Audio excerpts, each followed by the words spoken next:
Well, thankfully removing the oil pan so I can reseal it on my 2009 Craftsman lawn tractor with a 26 horsepower Kohler V-twin.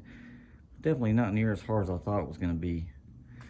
And basically we need a 10mm socket, and we're going to remove 10 bolts. We're going to pull the oil pan off. We're going to clean it all real good, extremely well, because I only want to do this one time, and I'm going to follow real closely the directions on my sealant. I've also removed the oil fill plug and an extra plug, the oil drain, excuse me, and a little plug on the outside that's going to get resealed with pipe sealant. And the hardest part about this is putting the oil pan back on. Okay, I promise you, this is the hardest part. To remove it, 10 bolts, it basically gonna slide off in your hand. You might have to pry a little bit on it. But what's gonna happen when you pull the oil pan off is this oil pan also acts like a thrust bearing. So when you pull the oil pan off, your crankshaft is gonna wanna move this direction. The only way you can disassemble this is to have this thing on its side, like you see it here, okay? The only way. You cannot have this thing sitting on the fan upside down. You have to have it on its side. All right, so let me just show you what you're going to go through to get this on and off, and show you why it's difficult getting on and off. It shouldn't be that hard actually removing it. Okay, look at that, it's right off.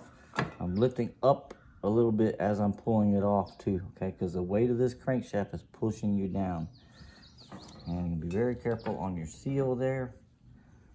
And here's where the problem is when we put it back together, are these two gears. Okay, we have, first of all, we have the fuel, the oil pump gear.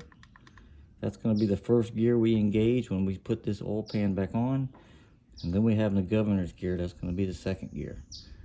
Now you can try to turn the crankshaft to engage these gears as you're going in. I'm gonna have a different method, and I strongly suggest you all attempt to do this before you seal it. Okay, make sure you can get this in properly before you ever try doing this and have that sealant all over creation. Okay, so this is my method. If you like it or not, doesn't matter. You can try it, but I also got to put some grease around this crankshaft here, and also around the lip of your seal, so we don't damage it going in and out doing this.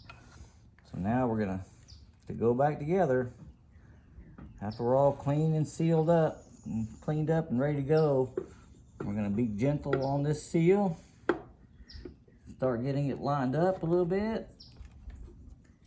Move the pan in as far as we can go. Okay, and it's gonna stop there because I'm touching. I'm gonna give you a little side view. How far away I am. That's how far away I am. I'm gonna start touching the oil pump drive gear. So I'm gonna hold my hand and my thumb pushing on the oil pan, my hand on the crankshaft, and I'm gonna reach in here and I'm gonna try to move that gently, move that oil pump gear, and there we go. See it move inward? Now I'm gonna do the same thing on the other side on my governor's gear. All right.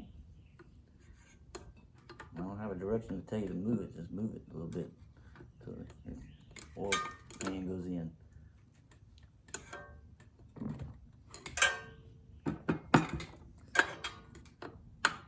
There we go, okay? Now I'm past both gears, but I'm still got a gap here. That's because my whole crankshaft is moved outward. If I'll take this, push it back in, and then I'm in. Okay, no gap at all. I need to put my 10 bolts in, tighten them up. All right, this is the hardest part, getting those two gears lined up.